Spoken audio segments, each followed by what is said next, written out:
The Little Blue Book, Conny Mendez. Warning: any metaphysical book should be read many times. Each time it is reread, it is better understood. Now, only what is practiced remains with us, for what is only read and not used goes away.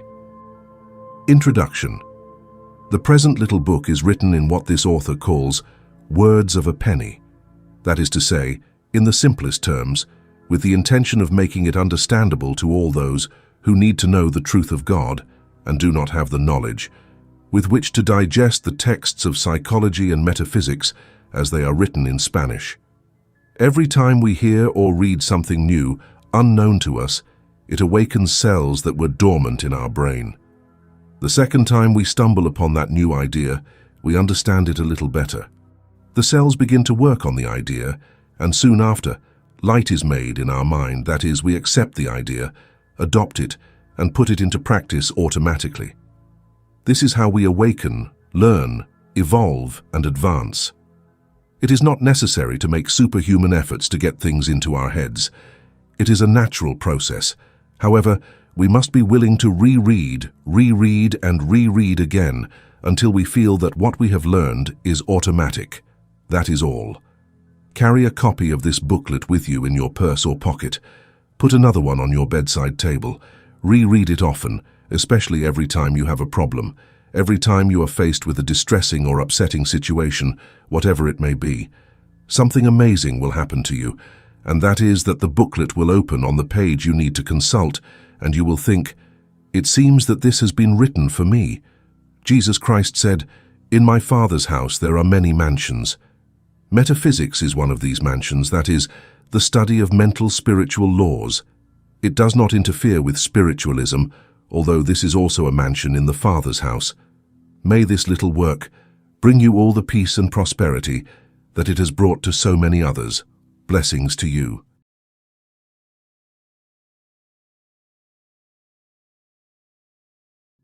Chapter 1.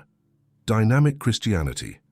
Before undertaking any trade, the candidate who is going to perform it receives instructions or study the technique of it. However, there are those who undertake their task totally blind, without instructions, without technique, without knowing what life is, without knowing why some lives pass in opulence and satisfaction, while others pass in misery and suffering. Some begin with all the advantages that affection can devise, and yet they are pursued by a shortcut of calamities, and the human being struggles in conjectures, all erroneous, and the day of his death comes, without his having even guessed the truth of it all. Learn the great truth. What you think is manifested. Thoughts are things. It is your attitude that determines everything that happens to you. Your own concept is what you see, not only in your body and character, but outwardly, in your living conditions, in the material, yes, just as you hear it. Thoughts are things. Now you see. If you are in the habit of thinking that you are of a healthy constitution, whatever you do, you will always be healthy. But you change your way of thinking. You let yourself be instilled with the fear of disease, and you start to get sick. You lose your health. If you are born into wealth, you may always be wealthy, unless someone convinces you that there is such a thing as destiny, and you start believing that yours can change according to bumps and setbacks. Because you are believing it, your life, what happens to you, obeys your beliefs and what you express in words. It is a law, a principle. Do you know what a principle is? It is an invariable law that never fails. This law is called the principle of mentalism. If in your mind is rooted the idea that accidents lie in wait for us at every step, if you believe that the infirmities of old age are inevitable, if you are convinced of your bad or good luck, whatever you normally expect for better or for worse, that is the condition which you will see manifest in your life and in everything you do. That is the reason for what happens to you. You are never aware of the ideas that fill your mind. They are formed according to what we are taught or what we hear people say. As almost all, we ignore the laws that govern life, laws called of creation. Almost all of us spend our lives fabricating contrary conditions for ourselves, seeing how that which promised to be so good turns bad, groping, as if blindly, without compass, rudder, or compass, blaming our ills on life itself and learning by dint of blows and blows, or attributing them to the will of God, God's will. With what you have read so far, you will have realized that the human being is not what we have been led to believe. That is to say, a cork in the middle of the storm, tossed here and there according to the waves. His life, his world, his circumstances, everything he is and everything that happens to him are his creations and no one else's. He is the king of his empire. He is the king of his empire. Born with free will means to have been created with the individual right to choose. Choose what? To think negatively or positively, to be pessimistic or optimistic, to think the ugly and the bad, what produces the ugly and the bad, or to think the good and the beautiful, and what produces the good and the beautiful outwardly or inwardly. Metaphysics has always taught that what we think often passes into the subconscious and settles there, acting as a reflection. Modern psychology has finally discovered it. When the human being is involved in the effects of his ignorance, that is to say that he himself has caused a calamity, he turns to God and begs him to deliver him from suffering. The man sees that God sometimes attends to him, and that at other times, inexplicably, he does not attend to him. It is in the latter case when his relatives console him by telling him that we must resign ourselves to God's will. In other words, everyone takes it for granted that the will of the Creator is evil.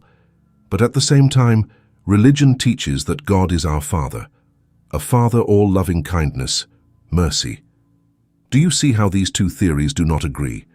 Does it seem like common sense to you that an all-loving, infinitely wise Father could feel and express ill will towards his children? We, mortal fathers and mothers, could never attribute to any child the crimes we attribute to God. We would not be able to condemn to eternal fire a creature of our blood for a natural fault of his mortal condition. And do we consider that God is capable, that is to say, without our being clearly aware of it, we are attributing to God a nature of capricious and vindictive tycoon, full of ill will, dependent on our slightest infraction, to inflict on us punishments out of all proportion. It is natural to think so when we are born. We live ignoring the rules and basic laws of life. We have already said the reason for our calamities. We produce them with our thoughts. In this is that we are made in the image and likeness of the Creator. We are creators, each of us, of our own manifestation. Now then, why does it seem that God attends sometimes and not others? You will see. Prayer is the purest and highest thought that can be thought. It is to polarize the mind to the highest positive degree. These are vibrations of light, which we throw out when we pray, that is, when we think of God. These vibrations should instantly transform into perfect and beautiful all the surrounding dark conditions, as when a lamp is brought into a room which is in darkness. Provided that the one who is praying thinks and believes that the God to whom he is asking is a loving Father who wishes to give all good to his child. In that case, God always attends. But how in general, mankind has the habit of asking like this: "Oh, Papa God, get me out of this predicament. I know you will think that it is not good for me because you want to impose this test on me." In other words, he has already denied any possibility of receiving it. He has more faith in that God who taught us, capricious, vindictive, full of ill will, who only waits for us to commit the first offense to inflict on us punishments of satanic cruelty. For he who thus asks only receives according to his own image of God. It is as simple as I tell you.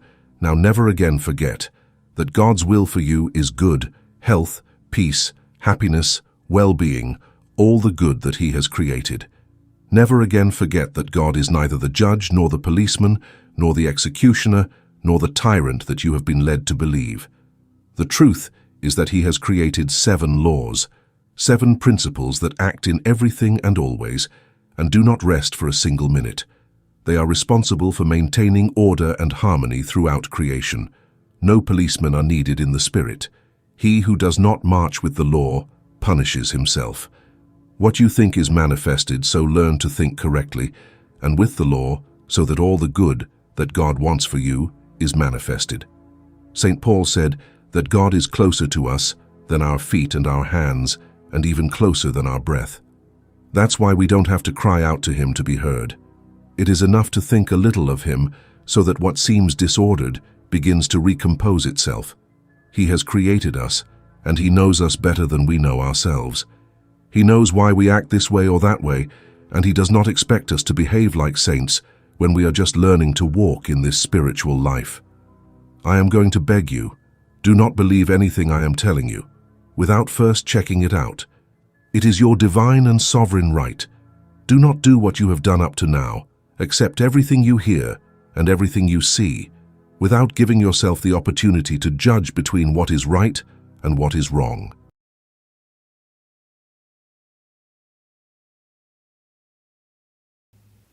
Chapter 2. The Mechanics of Thought. All day and all night long, we are thinking an infinite number of different things. A kind of constant cinematic movie, albeit disjointed, is always running through our mind. Among so many different ideas, we stop to contemplate, examine, or study some more than others. Why? Because they have stimulated our feelings. They have produced in us a feeling of fear or antipathy, of sympathy or pity, a feeling of liking or disliking. It does not matter. The fact is that, because of that feeling, the idea interests us. We review it later, and perhaps we discuss it with someone. This is meditating, and what is meditated upon passes into the subconscious and is recorded there. Once an idea is recorded in the subconscious, it becomes a reflex. You know that when the doctor taps you with some object in a particular area around your knee, your leg jumps. You have been touched in a sensitive spot, and you have reacted, haven't you? In the same way, every time something happens in your life that refers to one of the ideas that are engraved in your subconscious, the reflex reacts in the exact way it was engraved. You adopt an attitude in accordance with the original feeling you felt when you first thought of that idea. Metaphysicians call this a concept, that is, a belief or conviction. The subconscious is not discerning. It does not decide anything. It does not have an opinion or think for itself. It has no power of protest. It has no will of its own. These are not its functions. Its only function is to react by putting in order the reflex it has been given. It is, in this sense, a wonderful filing cabinet, secretary, and an automatic librarian, one that does not rest and cannot fail.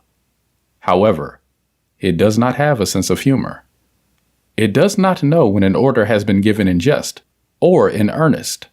So if your nose is a bit bulging, and if you, to make others laugh, adopt a joke of calling it my stuffed potato nose, for example, as the subconscious is an exact servant, it has no sense of humor and only knows how to obey unconditionally. Then it will try, by all means, to fulfill the order given to it by your words and your feeling, and you will see how your nose looks more and more like a stuffed potato. The word metaphysics means beyond the physical, that is, the science that studies and deals with everything that is invisible to the physical senses. It gives you the reason for all that we do not understand, for all that is mysterious, and it is exact, as you will see as you read, or listen to, this book. Now try to recall the first time you heard the word cold mentioned. You were very small. Your elders said the word and taught you to fear it. By way of repetition, they taught you to understand it. They told you not to get your feet wet, not to stand in a draft, not to approach someone because he had a cold and it would stick to him, etc., etc. All of this was recorded in the subconscious and became a reflex. You never had to remember the warnings of your elders. The damage was already done. From then on, your subconscious would give you a cold. The best it could give you every time you stood in a draft, every time your feet got wet, every time you came near a cold, and every time you heard there was a cold or flu epidemic. Because of your elders, because of what you heard others say, because of what you have read in newspapers and heard from advertisements on radio and television. And above all, because you are ignorant of the metaphysical truth of life, you have accepted these erroneous ideas. These have become reflexes which act without your premeditation automatically, and are the cause of all the ills which afflict you in the image of your life.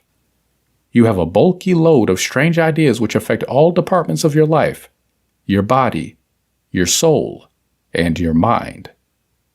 Keep in mind that if you had not accepted them, if, by your right of free will to choose, accept, and reject, you had not accepted the negative, there is no germ, virus, or power in the world that could have attacked or convinced your subconscious to act in any other way than the one you gave it. Your will, negative or positive, is the magnet that attracts to you the germs, the adverse circumstances, or the good ones. As we have already said, your attitude, negative or positive, in the face of events, determines for you the effects. Chapter 3. The Infallible Formula. It turns out that every human mind contains an accumulation of opinions, convictions, or misconceptions contrary to truth, and in conflict with the basic principles of creation, which are perennially manifested in external conditions.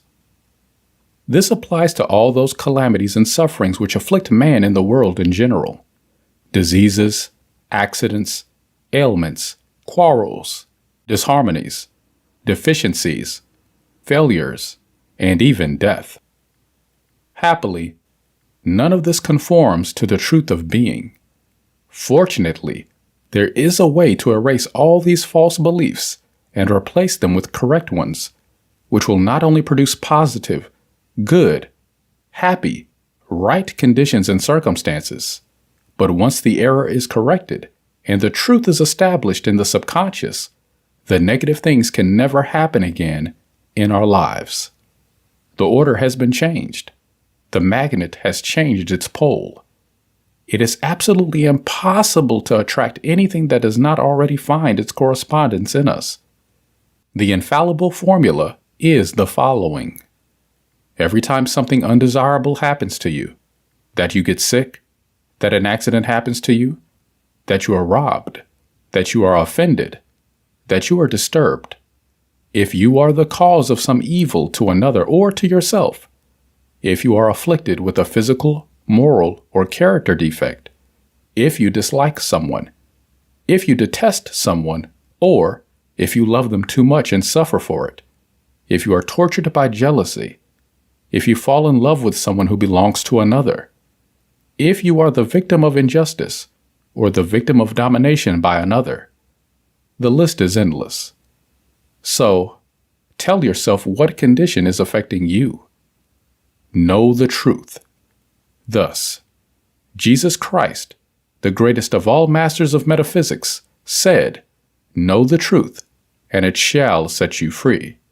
Truth, the supreme law, is perfect harmony, beauty, goodness, justice, freedom, health, intelligence, wisdom, love, and bliss. Anything contrary to this is appearance. It is contrary to the supreme law of perfect harmony, and therefore is a lie because it is contrary to truth.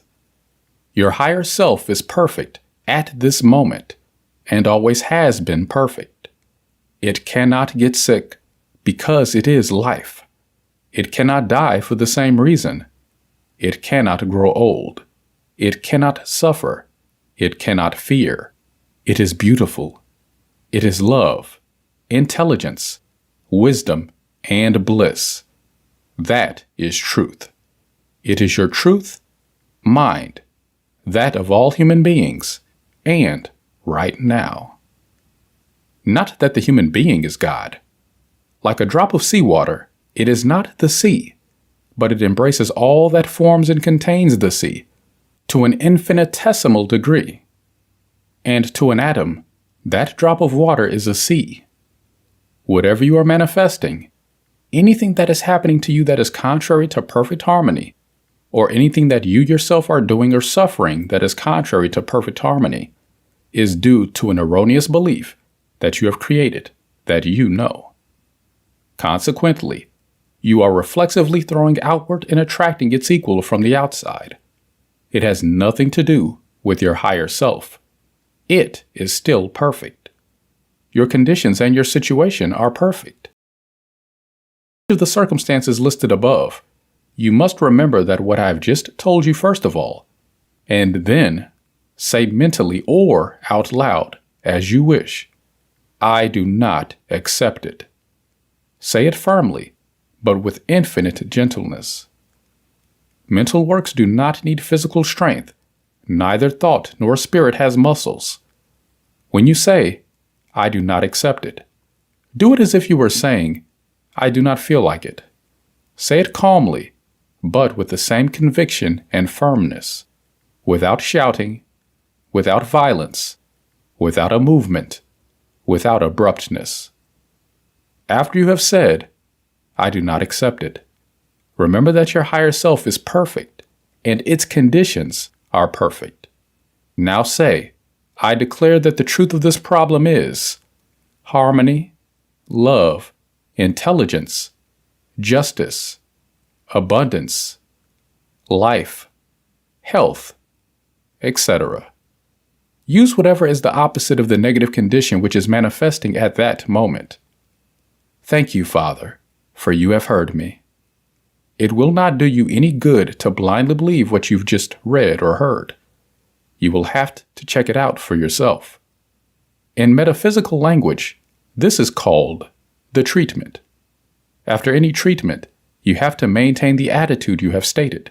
You cannot allow doubt to enter about the efficacy of the treatment, nor can you re-express in words the concepts, opinions, and beliefs of before, because that destroys and nullifies the treatment. The purpose is to transform the mental pattern which has been dominating in the subconscious, that is, the mental climate in which you have been living, with all your series of negative circumstances. St. Paul said, You are formed by the renewing of your mind. This renewal is done by changing every old belief as it comes before our life, or our conscience, in conscious disagreement with truth. There are convictions that are so deeply rooted that they are what in metaphysical language are called crystallizations. These require more work than others, but every denial and affirmation made with respect to these crystallizations erases the original design until it disappears completely, and nothing remains but truth. You will see miracles occurring in your life, in your environment, and in your conditions. You have no defects, but the appearance of defects. What you see as moral or physical defects are transitory, for as you know, the truth of your true self, your Christ, your higher self, is a perfect child of God, made in the likeness of the Father. The imperfections you are presenting to the world begin to fade away. It is a verifiable fact. Any student of Christian metaphysics can corroborate what I have just told you. This is the great truth. Never forget it, and start practicing it now. The more you practice it, the more you will realize it, the more you will advance, and the happier you will feel. Remember, you are unique, like your fingerprints. You were created by unique design, for a special purpose that no one else but you can fulfill. It has taken you 14,000 years to evolve to where you are today. God's expressions are infinite. You and I are only two of those infinite expressions. Your Christ is an intelligent being who loves you deliriously and has been waiting for centuries for you to recognize him. The time has come.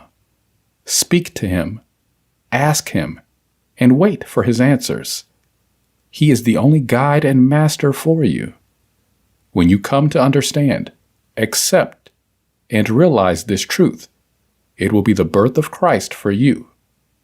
This is what is prophesied for this age. He is the Messiah. It is not that Jesus is born again now. It is that everyone will find the Christ in their consciousness and in their heart, just as it happened to Jesus. That is why he was called Jesus Christ. Chapter 4. The Decree. Every word uttered is a decree that manifests itself outwardly. The word. Jesus said two things which have not been taken seriously. One was, "By your words you will be condemned," and "By your words you will be justified." This does not mean that others will judge us by what we say, although it is also true, as you have seen, that the Master taught metaphysics, only that the race was not yet mature enough to understand it. On several occasions he warned that he still had many other things to say, but they could not be understood. On other occasions, he taught that he who has ears to hear, let him hear. The second reference he made to the power of the word was, "It is not what goes into the mouth that defile a man, but what comes out of his mouth. For what comes out of the mouth comes out of the heart." It cannot be expressed more clearly. I propose that you pay attention to all that you decree in a single day. Let's recall a few from our collective past. Business is very bad. Things are very bad. The youth is lost. This traffic is impossible. Service is unbearable. You can't get service. Don't leave that there or someone will steal it. That corner is dangerous. I'm afraid to go out. Careful or you're going to fall. Watch out or you're going to get killed. You'll get run over by a car. You're going to break that. What bad luck I have. I can't eat that. It hurts. My bad memory, my allergy, my headache, my rheumatism, my bad digestion. That one over there is definitely a thief. I had no other choice. Do not be surprised or complain if by expressing it you see it happening. You have decreed it. You have given an order that must be carried out. Now remember and never forget, every word you utter is a decree, positive or negative. If it is positive, it manifests in good. If it is negative, it manifests in evil. If it is against your neighbor, it is the same as if I decreed it against you. That is returned to you. If it is kind and understanding towards others, you will receive kindness and understanding from others towards you. And when something annoying, negative, or unpleasant happens to you, do not say, "But I did not think or fear that this would happen to me." You must have the sincerity and humility to try to remember in what terms you expressed yourself about another person. At the moment it came out of your heart, a very old concept rooted there. You must have the sincerity and humility to try to remember in what terms you expressed yourself about another person. At the moment it came out of your heart, a very old concept rooted there.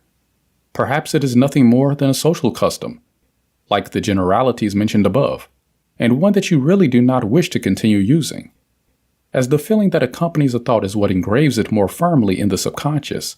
The Master Jesus, who never used superfluous words, expressed it very well when he said, "What comes out of the mouth comes out of the heart."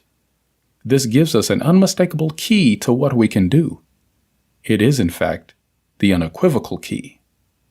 The first feeling that teaches us is fear. It is taught to us first by our parents and then by our religious teachers. When we feel fear, our heart races. We often say, "My heart almost jumped out of my mouth," to show the degree of fear we feel at a given moment. Fear is what is behind all the negative phrases I quoted earlier. St. Paul said we are transformed by the renewing of our mind. Every time you find yourself saying a negative phrase, you will know what kind of misconception you have ingrained in your subconscious, and you will know what kind of feeling it obeys. The fear or lovelessness, cross it out. Erase it by denying it as a liar, and affirm the truth if you do not want to continue manifesting it on the outside. After a short time of this practice, you will notice that your speech is different. Your thinking is different. You and your whole life will be transformed by the renewal of your mind. When you are in meetings with other people, you will become perfectly aware of the kind of concepts they have, and you will notice them in everything that happens to them.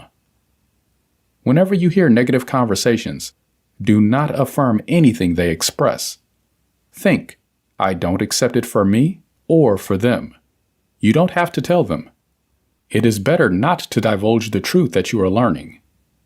Not because you have to hide it, but because there is an occult maxim that says, when the disciple is ready, the master appears. By the law of attraction, everyone who is ready to go up a grade automatically approaches the one who can advance him. So don't try to be a catechist. Compel no one to receive lessons in the truth, for you may find that those whom you thought most willing are the least sympathetic with it.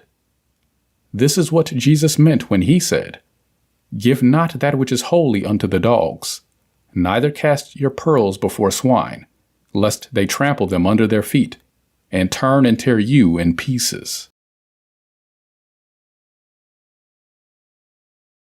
Chapter 5. Does faith move mountains? Why and how? Everyone knows the saying and repeats it often. They repeat it like parrots because they do not really know what it means, nor why, nor how it is that faith moves mountains. Few know that fear also moves mountains. Fear and faith are one and the same force. Fear is negative, and faith is positive. Fear is faith in evil, that is, the conviction that bad things will happen. Faith is the conviction that what will happen is good, or that it will end well. Fear and faith are two sides of the same coin. Take a good look. You never fear that something good will happen to you, nor do you ever say you have faith that bad things will happen to you. Faith is always associated with something we desire, and I don't think you desire evil for yourself. You fear it, don't you? Whatever you fear, you attract, and it happens to you. Now, when it happens to you, you usually say it with a triumphant air, "Aha, I knew it. I felt it." And then you want to run off and repeat it, as if you wanted to show off your powers of clairvoyance. What actually happened is you thought it in fear. Did you feel it? Of course you did. You felt it. You were saying it to yourself. You know that whatever is thought, feeling at the same time an emotion, is what manifests or attracts. You anticipated it and hoped for it. Anticipating and expecting is faith. Now notice that whatever you wait for with faith comes to you and happens to you. So if you know this is so, what stops you from using faith for everything you desire? Love, money, health, and so on. It is a natural law. It is a divine ordinance. Christ taught it with the following words, which you know. Whatsoever ye ask in prayer, believing, he shall receive. I did not invent that. It is in Matthew chapter 21, verse 22. St. Mark expresses it even more clearly. Whatever you ask for in prayer, you must believe that you will receive it, and it will be given to you. St. Paul says it with words that have no other interpretation. Faith is the certainty of things hoped for, the conviction of things seen. I have told you before that faith is the conviction of what is good. Now I will tell you that conviction comes from knowledge. Suppose you live in a province and you have never been to the capital. You want to go to the capital, and you take a train, car, or plane. You know where the capital is and how to get there. One day you head for the capital, and you use whichever means of transportation suits you best. But on the way, you're not afraid of detouring to the moon, are you? If you were a wild Indian, you would be trembling with fear because you are totally unaware of what is happening to you. But if you were a civilized person, you would go calmly, knowing that at such and such an hour, you will arrive at the capital. Ignorance of the principles of creation is what makes the world fear evil, not knowing how to use faith or even what it is. Faith is conviction assurance, but these have to be based on knowledge of something. You know that the capital exists and that you are going towards it. That's why you know you won't end up on the moon. Now you know that when you desire something, if you fear not getting it, you will not get it.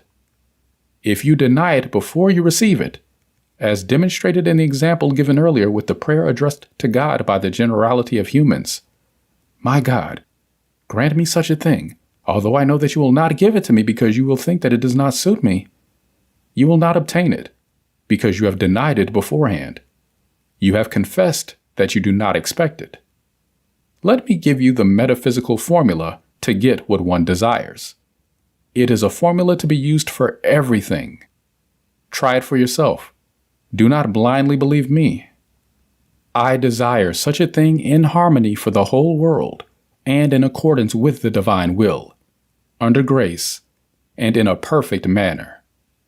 Thank you, Father, that you have heard me. Now, do not hesitate for a moment. You have used the magic formula. You have fulfilled the whole law, and it will not be long before you will see your desire manifested. Be patient. The longer you wait, the sooner you will see the result. In patience, tension and mental insistence destroy the treatment. The formula is what in metaphysics is called the treatment. So that you will know what you have done by repeating the formula, I will explain the process in detail. By saying, "in harmony for the whole world," you have eliminated all danger of your convenience harming others, just as it does not become possible for you to wish evil for another. When you say, "in accordance with the divine will," if what you wish is less than perfect for you, you will see that something much better happens than you expected. In this case, it means that what you are wishing for was not going to be good enough, or was not going to be as good as you thought. God's will is perfect. When it says, "under grace and in a perfect way," it holds a wonderful secret. But let me give you an example of what happens when you don't know how to ask under grace and in a perfect way. A lady, in urgent need of a sum of money, asked for it on the 15th of every month. She had absolute faith that she would receive it, but her selfishness and indifference did not inspire her to ask for it with any consideration for others.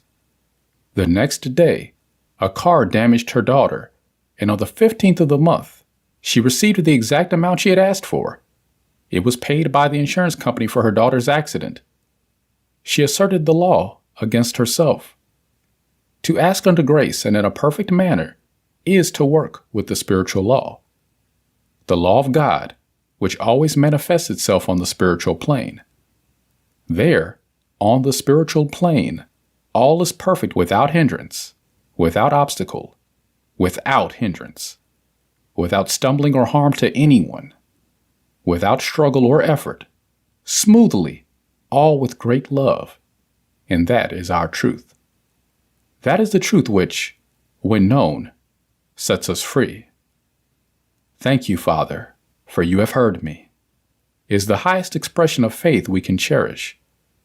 Jesus taught it and applied it to everything, from before breaking the bread, with which he fed 5,000, to telling how to turn wine into his blood, giving thanks to the Father before seeing the manifestation. As you will see, everything Jesus taught was metaphysical.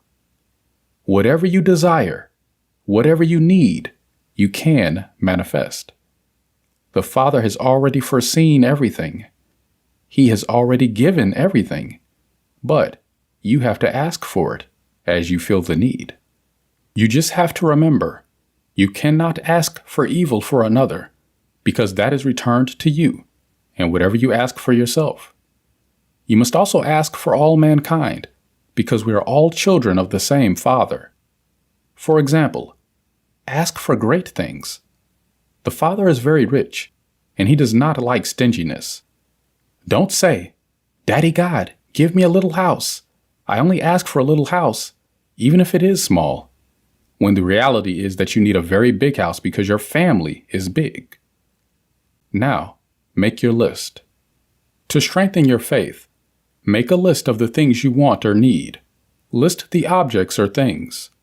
Next to this list, make another list enumerating the things you wish to disappear, either in yourself or externally. On the same paper, Write the formula I have given you above. Now read your paper every night, and do not allow yourself to feel the slightest doubt. Give thanks again every time you think about what you have written. When you see the things you have listed come to pass, cross them out.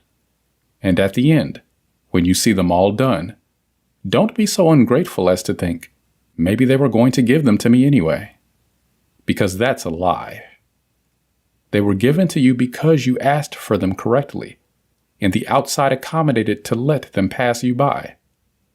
Since you are already very accustomed to feeling fear, for various reasons, every time you find yourself attacked by a fear, repeat the following formula, which will erase the reflex you have engraved in your subconscious. I do not want to be afraid. God is love, and in all creation.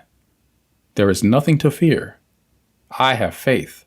I want to feel faith.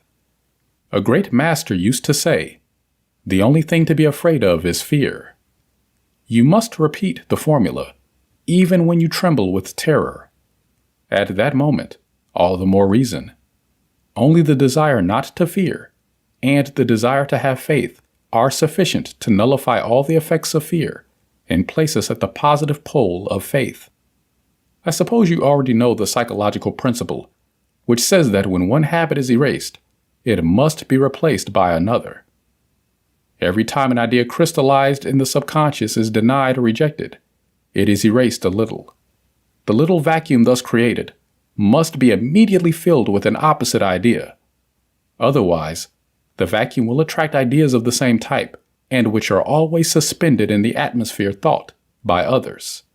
Little by little, you will see that your fears will disappear if you have the will to be constant, repeating the formula in all circumstances that arise.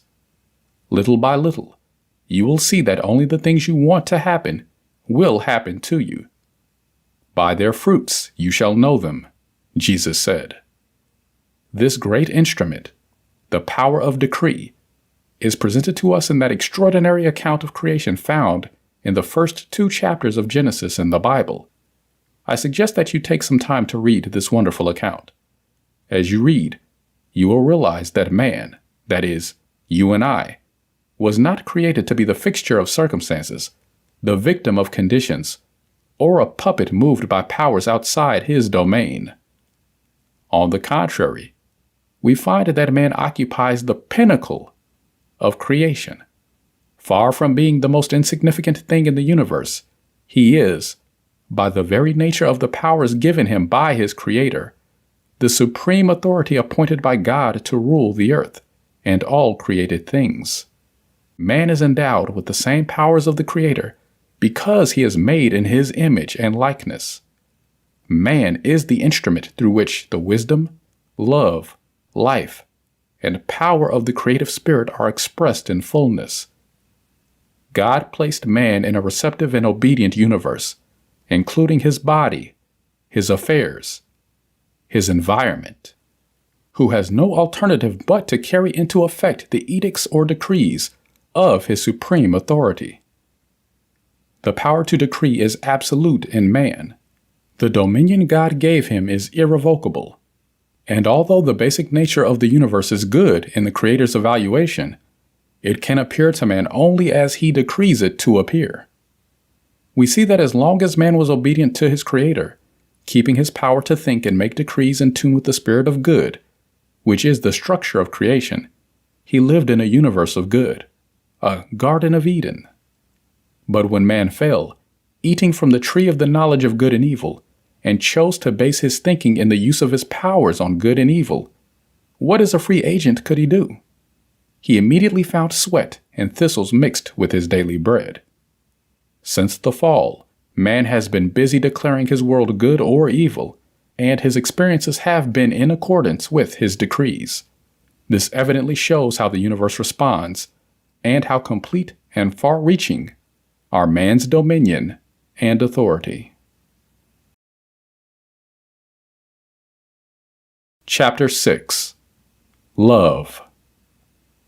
This chapter is all that remains in order to complete your knowledge of the first principle of creation, the principle of mentalism, whose motto is, all is mind. Jesus Christ said, "Ye are gods," in the Gospel of John, chapter 10, verse 34. Just as creation was all manifested thought, so man, who is a potential God, creates with thought all that he sees manifested, in equality and likeness with his Creator. This you have already learned. You have also learned the mechanics of this mental creation, the character, positive or negative, of what you have created, the force, faith, or fear, which determines the character, the manner of changing the outward aspect of what you have created, denying and affirming, the power of the word, which is spoken thought, and which therefore confirms the orders you have given with your thoughts, and finally, the infallible formula for creating, manifesting, and obtaining the best, the highest, the perfect. Know the truth. In obedience to the ordinance of Master Jesus, you know that this truth is that we were created perfect by a perfect Creator, with the perfect essence of Himself, with free will to create positively or negatively. Therefore, evil is not a creation of God. It has no power in the face of truth. It disappears by substituting it by the positive thought and word that Jesus said, "Resist not evil." Matthew chapter 5, verse 39. That is to say, that we dominate evil with good. The only truth is the good. From now on, you will never again be able to blame anyone for what happens to you. You will have to look yourself in the face and ask yourself, how was my mental state at that moment? Was it positive or negative? Did I feel faith or fear? What kind of decrees have I launched with my words? You will have to be honest and answer truthfully. Are you happy with what you are seeing, or do you dislike it? In Christian metaphysics, we say that God has 7 aspects: love, truth, life, intelligence, soul, spirit, and principle. You see, all these aspects are invisible states. This means that everything is mental, so we cannot see or touch them. We feel and appreciate their effects. They exist. They act. They are real. They are things, and none of them can be denied. Love is called the character of God, the first aspect of God, the most potent of all forces, and the most sensitive. Few people know what love really is. Most believe that it is what is felt towards parents, children, spouses, lovers, etc. Affection, attraction, antipathy, and hatred are different degrees of the same thing: feeling. Love is very complex and cannot be defined with a single word, but collectively, love is understood as feeling. Although this is nothing more than, so to speak, the outer edge of love, let us try to bring sensation as close as possible to love in order to begin to understand it. The central point on the scale, which goes from hatred to feeling, and which we call love, is tolerance and goodwill. It seems a contradiction, but when one loves too much or too little, tolerance and goodwill are lacking. When one hates, tolerance and goodwill are lacking. In other words, both excessive love and excessive unlove are the negation of tolerance and goodwill. Jesus said, "Peace to men of goodwill." The implication is that anything beyond that does not bring peace. Peace is in the center, the perfect balance, neither too much nor too little. And so in everything, all excesses, even an excess of good, excessive money, of love, of charity, of prayer, of sacrifice, etc., unbalance the weight of the balance. They lean more to one side and take away peace. When Genesis says, "Of all the fruits of paradise you may eat, except of the fruit of the tree of the knowledge of good and evil," it refers precisely to that. The trunk of the tree symbolizes the center, the balance. The branches start from that center, spread out to all sides, and produce fruits, Some manifest themselves as good, others as evil. They symbolize the extremes. You will see then that the forbidden fruit, which has caused so much tribulation in the world, is nothing other than the extremes, the excess in all aspects, since God, who created everything, declared good all his work. Read it in Genesis and observe that it only mentions the word evil with respect to the excess. I recommend you read and meditate on Ecclesiastes chapter 3, which tells us that everything has its time. Let us return to love. Those mothers who say they love their children, who do not allow them to leave the nest, nor to marry, nor to act independently of them when they are already men and women of age, do not love. They are selfish, and what they feel is a desire for possession. Those girlfriends and wives who suffer the tortures of jealousy? The same. These types of love are nothing more than an excess of feeling. They exceed the measure, and therefore go far beyond tolerance and goodwill. Excess of sentiment usually shows that there is a failure in the development of intelligence. This will undoubtedly cause indignation in those people who fill their mouths, calling themselves very sentimental. No one likes it when someone else discovers their lack of intelligence, but they can show it. The excessive emotionality, like all excess, is bad. It is the proof that what counteracts it is missing. Excess heat, for example, is balanced by an equal amount of cold to make it bearable or unpleasant. Intelligence is cold. Emotion is warm. A great emotional capacity is a magnificent and highly desirable quality, provided it is balanced by an equal intellectual capacity. This is what produces great artists.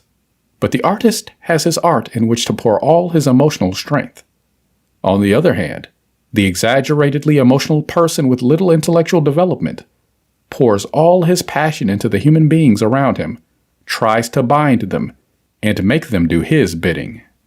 The remedy against excessive emotionality is to think and reflect a lot, especially to meditate for a while, and daily, on intelligence. Start by asking oneself, what does intelligence mean? Then continue by thinking that everything in the universe, plants, animals, etc., contains intelligence. Next, end by affirming, I am intelligent, with the intelligence of God Himself, since I have been created from the very essence of the Creator by intelligence, with intelligence, and from the intelligence of God. Within a few days of repeating this treatment, you will already notice a change in elasticity, as well as in mental penetration. And after only 1 week of exercise, one can appreciate the transformation in the way of loving all others, a serenity, and a peculiar generosity which one would never have believed oneself capable of expressing. At the same time, one notices a total change in others towards oneself. This is because we are individuals, or indivisible, and what affects one affects all. The step that one climbs helps the whole race. We will now move on to deal with the number one enemy of all humanity, resentment and rancor, not to say hatred. There are hardly any human beings who are exempt from resentment, not knowing that it embitters the whole life, influences badly all the manifestations, and is the cause of all the disappointments that we suffer. Even when we learn to deny and affirm, to know the truth, to watch and correct our thoughts and words, a single resentment, a grudge engraved in the subconscious and in the soul, acts like a small fountain of gall, which emanates its drop of bitterness, staining everything and surprisingly contradicting our greatest desires. Nothing, not even the most perfect manifestation, can last as long as this infectious focus exists, spoiling our own being. The Bible, churches, and religions are tired of advocating forgiveness and love towards our enemies, and it is all in vain, as long as we are not taught the practical way to impose forgiveness towards those who hurt us. It is often said, I forgive, but I cannot forget. This is a lie. As long as one remembers an injury, one has not forgiven it. we are going to give the infallible formula with which to forgive and forget, at the same time, for our own convenience. Since this establishes us in the central point of balance, that of tolerance and goodwill, and this effect is love. St. John, the apostle of love, says, "Love is the fulfillment of the law." To fulfill the law of love is to fulfill all laws. It is to be one with God, in God. It is to be happy, to feel satisfied and complete in all our manifestations. My teacher used to say, "The man who loves well is the most powerful man in the world." Here is the recipe to love well. Every time you feel something unpleasant towards another person, or you find yourself resenting something that was done to you, or you recognize that you have an open resentment or desire for revenge, begin to deliberately remember this. It's not about trying to forget what happened now. It's about remembering all the good things you know about that other person. Try to relive the pleasant moments in which you enjoyed his company during times past, before the moment when he hurt you. Insist on remembering the good things, their good qualities, the way you thought of them. If you managed to laugh at a joke he had told you, or at something funny you enjoyed together, the miracle is done. If a single treatment is not enough, repeat it as many times as necessary to erase resentment or rancor. It is good that you do it up to 70 times. This is the fulfillment of the law given by Jesus. Resist not evil. This is turning the other cheek. It is loving our enemies, blessing those who curse us, doing good to those who hate us, and praying for those who insult and persecute us, all without exposing ourselves to being trampled underfoot. If you do it with sincerity, you will realize something very strange, and that is that, first, you will feel liberated, and then, that a mountain of small inconveniences that happened to you and that you did not know what to attribute disappear as if by enchantment, and your life goes on rails. Moreover, you will feel loved by everyone, even by those people who didn't like you before. This is that you learn to formulate your prayers, what in metaphysics we call treatments. As all day long we are thinking and decreeing, all day long we are praying negatively or positively, and creating our own conditions, states, and events. The important thing is to remain in the state of mind that the prayer expresses. If after affirming, you allow yourself to return to the negative pole, you destroy the effect of the prayer. Watch your thoughts and watch your words. Do not let yourself be carried away by what others express. Remember that they ignore what you already know. Whatever you think and ask for yourself, think also for others. We are all one in spirit, and that is the most effective way to give. Better than toys, treats, and conveniences, for such perishable things tend to last only a few moments, while truth remains with the other forever. Sooner or later, your spiritual gift will enter your conscious mind, and you will have done a saving work in a brother. The principle of rhythm, which is the law of the pendulum, the boomerang, returns to you the good you do, as well as the evil you do. It has been said that one with God is the majority, so that a single person who raises his consciousness to the spiritual plane and recognizes truth in the manner expressed above is able to save an organization from ruin, to save a community, city, or nation from any crisis, for it acts on the spiritual plane, which is truth, and truth dominates all the lower planes. Know the truth, and it shall set you free, in the face of sickness of self or other. I do not accept this appearance, neither for myself, nor for anyone else. I am life, in you, in me, in all the world. Thank you, Father, because you have listened to me. Repeat this affirmation every time that comes to your mind that case that forced you to express it. In every case of fear, I do not accept fear.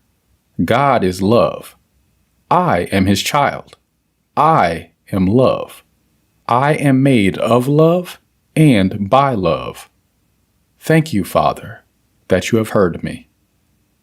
In every case of sadness of self or others, I do not accept it. I am joy. I am bliss. Begin to list all the good things you have. Thank you, Father.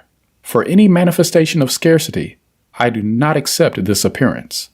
My world contains all, and I am the abundance of all. Thank you, Father, that today everything is covered in the face of all that is contrary to world or individual peace. I do not accept this appearance of conflict. I am peace, harmony, and order. We are all one. Forgive them, Father, who know not what they do. I forgive all, and I forgive myself. Thank you, Father, that you have heard me, and always hear me. Of the metaphysics of the 10 Commandments, we insert here only 2, the 5th and the 6th. Among the laws called of God, which you will study when you feel like learning them, there is one called the law of correspondence. It has nothing to do with letters or mail. Correspondence means, in this case, that which corresponds to something else that is equal to, as well as that which is equal to. What does this mean? This law mandates that the conditions of each plane, or of each state of consciousness, are to be found repeated on all planes everywhere. For example, we always want to know what the characteristics of the beyond are like, let's say. That beyond always refers to the plane above the earth, or to the plane below the earth. The model of this law is, as above, so below, and as below, so above. That is to say, just as on earth we have governments, schools, teachers, problems, and the way to solve them, there are hands, feet, ears, eyes. There are sounds, time, space. There are flowers as well as fruits. In short, you know what is meant. In each plane and on every plane, there is what corresponds to all that, even if those other planes are invisible to our earthly eyes. The only difference is that as you ascend in the planes, the same conditions become less dense, more spacious, let's say more pure, more beautiful, more interesting, but more complicated. This is because on each higher plane, there is one dimension more than on the previous one. This does not mean that it is difficult for us to live in the new plane after leaving the old one. No, for the same reason that it is not more difficult for a child to walk only after he has learned that nothing bad will happen to him when he lets go. Let us come to the point. The 5th commandment on earth says, "Thou shalt not kill." This teaches us that we must not kill. You should not. But why is it wrong? No one really tells you. You simply must not kill. Let's go to the plane of the beyond. There, the same law exists, only it says, "Thou shalt not kill," no matter how hard you try. Not only will you not succeed, but since the instrument finds nothing to kill, it goes back where it came from. You threw it. It hurts you or hits you. That neither pleases you nor suits you, and you will not try again. You have already learned not to kill. Now, for the moment, let us study the 6th commandment, "Thou shalt not steal." It follows the same principle. On earth, we are taught not to steal. We are simply told it is wrong. This is not clear enough either.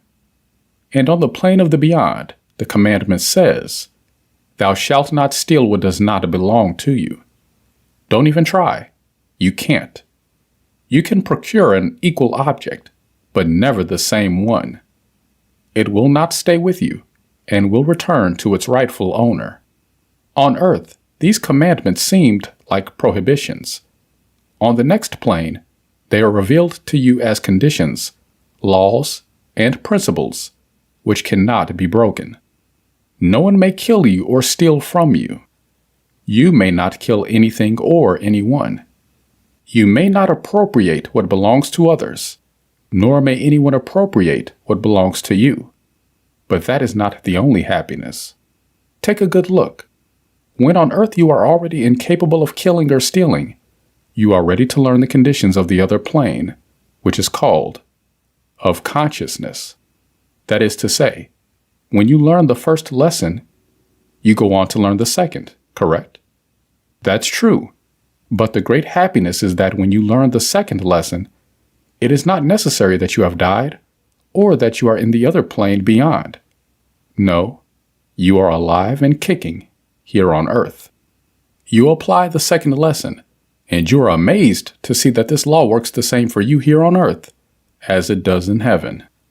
That is, when you know that the truth is that no one can kill and no one can steal, then no one will kill you and no one can steal from you. No one can take your car from your door, even if you leave the switch stuck. No one can rip your purse off your arm or break into your house at night or overcharge you.